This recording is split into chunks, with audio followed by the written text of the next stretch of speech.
4 terrifying mythological creatures from around the world. The world has always been the subject of strange creature tales. Many of these creatures were regarded as amazing and wondrous, while on the other hand, other dreadful mythical creatures must also exist. These creatures seem to have no other intention than to cause mayhem and damage, terrorize people, torture them, and carry out horrific atrocities. These horror myths may serve as a warning by tapping into our own anxieties and insecurities through the passive medium of narrative. While some of these monsters, like those from Greek and Egyptian mythology, are more well known than others, every culture has its own terrifying monster tales. Today, we bring you 4 terrifying mythological creatures from around the world. You think the basic Halloween decorations are all there is about myth? Wait till you see what we have on our list today. But before we go on, make sure you subscribe to this channel and leave a comment below saying I subscribed for a personal shout out. Done? Let's go. For many, mythical creatures are often large and terrifying. Some well-known mythical creatures that people love to discuss are the Loch Ness Monster, the Kraken, and dragons. Nonetheless, few people are aware of mythical beings outside and beyond the terrifying tales associated with them. Ammit, the Egyptian Devourer of the Dead. Ammit is a goddess of beasts in ancient Egyptian mythology, with the head of a crocodile, the frontal body of a lion, and the back of a hippopotamus. Ammit, often known as the Devourer of the Dead, played a particularly cruel part in the soul-judging process. Thoth would measure a person's heart against the feather of Maat, the goddess of truth in the underworld. If the person was pure, the scales would remain balanced. If not, they would tip, deciding that this person was not deserving of eternal pleasure. Ammit received these dirty people's hearts. The beast would ensure that these souls would cease to exist forever by consuming their hearts.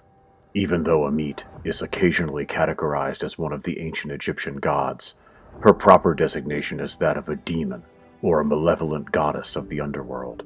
She is a patroness of execution and death.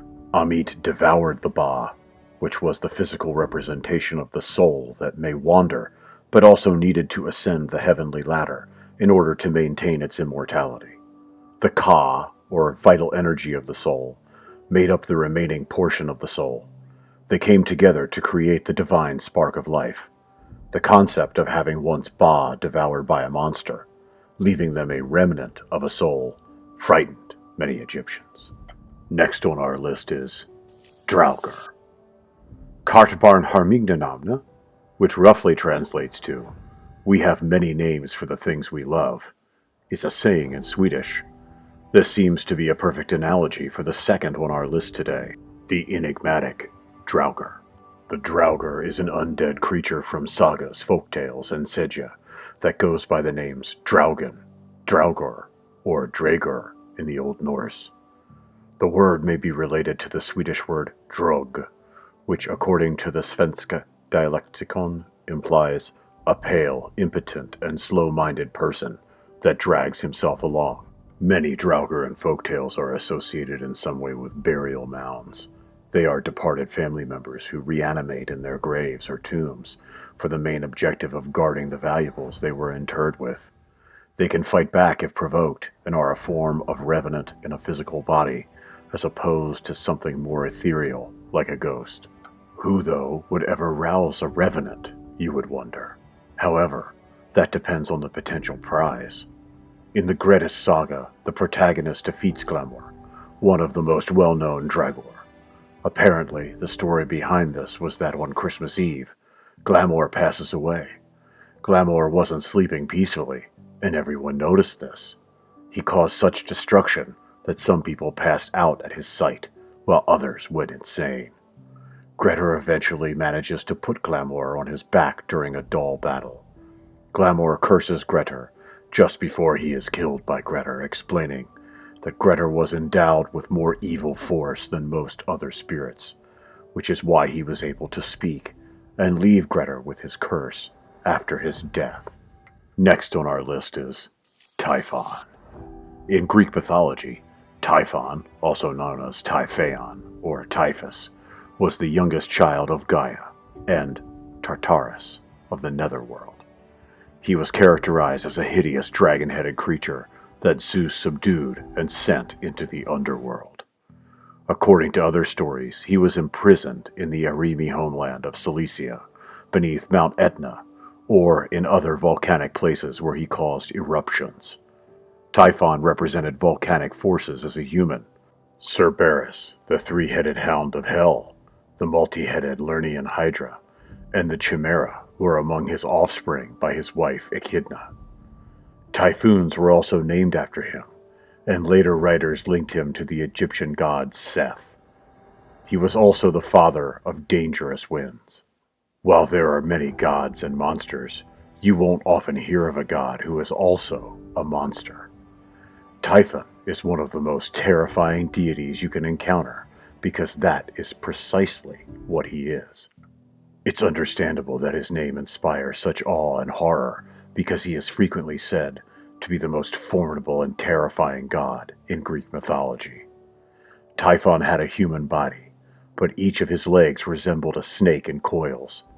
One of his 100 heads was human, and the others were terrible beasts, like lions, bulls, dragons, and snakes. Typhon has numerous heads and could imitate any animal sound. He was enormous and said to be as tall as the sky. He had broad wings that allowed him to fly everywhere. Typhon was one of the most powerful monsters in all of Greek mythology because he had the ability to breathe fire and control wind. He was also nearly invincible. Because of his ability to control noxious fire and winds, he was referred to as the god of storms. In order to rule the world for himself, Typhon set out to overthrow Zeus and the other Olympians. Also, he represented Gaia's last chance to reconnect with her Titan offspring. The last mythological creature we'll be looking at today is Mary. A biblical figure known as Virgin Mary is the mother of Jesus Christ. As a result, she has a particularly unique place in the Bible's divine hierarchy. She gave birth to the Son of God, and is thereafter said to have ascended to the position of God, despite the fact that she is a human female. She thereby straddles the line between being a mortal and a god in her own right. Neither a saint nor a celestial being, but at the same time she is revered as one by many Christians all over the world. She is linked to the primary plotline of Jesus Christ's virgin birth. Mary miraculously becomes pregnant by God, bears his child, who will eventually suffer and die on the cross in atonement for all of humanity's sins. She possesses many similarities to ancient religions as the Mother of God. Christian doctrine holds that the Holy Spirit assisted the Virgin Mary in carrying Jesus to term. Mary gave birth at Bethlehem, where the shepherds immediately praised her. It is assumed that the Virgin Mary was taken immediately into heaven after death in the act of divine assumption, despite the fact that the Bible only goes so far as to describe Jesus' childhood. The Virgin Mary is identified with 3 dogmas: the Immaculate Conception, perpetual virginity, and assumption into heaven, that are the foundations of her persona. Every culture on Earth has its own folklore and interpretations of mythological animals. In the classical era, we first noticed the emergence of mythological beings. Mythical beings like the Cyclops, Medusa, Minotaur, and Centaur can be seen in the enormous collection of Greek myths. By being so hideous, traditional mythical animals aim to highlight the bravery of people who overcame them. The mythical creature came to symbolize the devil in subsequent religious contexts, and it emphasized the majesty of the person who overcame it, usually representing God. Due to their inclusion in allegorical stories, mythical creatures can be seen starting to take on metaphorical importance in medieval times. Mythical beings would stand for anything symbolic in tales where the genuine intent of the character or location is to convey a more general message about actual events. And that brings us to the end of today's segment. Have you enjoyed this video? Give it a thumbs up, and tell us just how much you've enjoyed the video. And if you haven't subscribed to this channel yet, you can do that now. For 10 years of good luck. Try it. It really works. Also, turn on the notifications for this channel so you don't miss out on premium content. See you next time.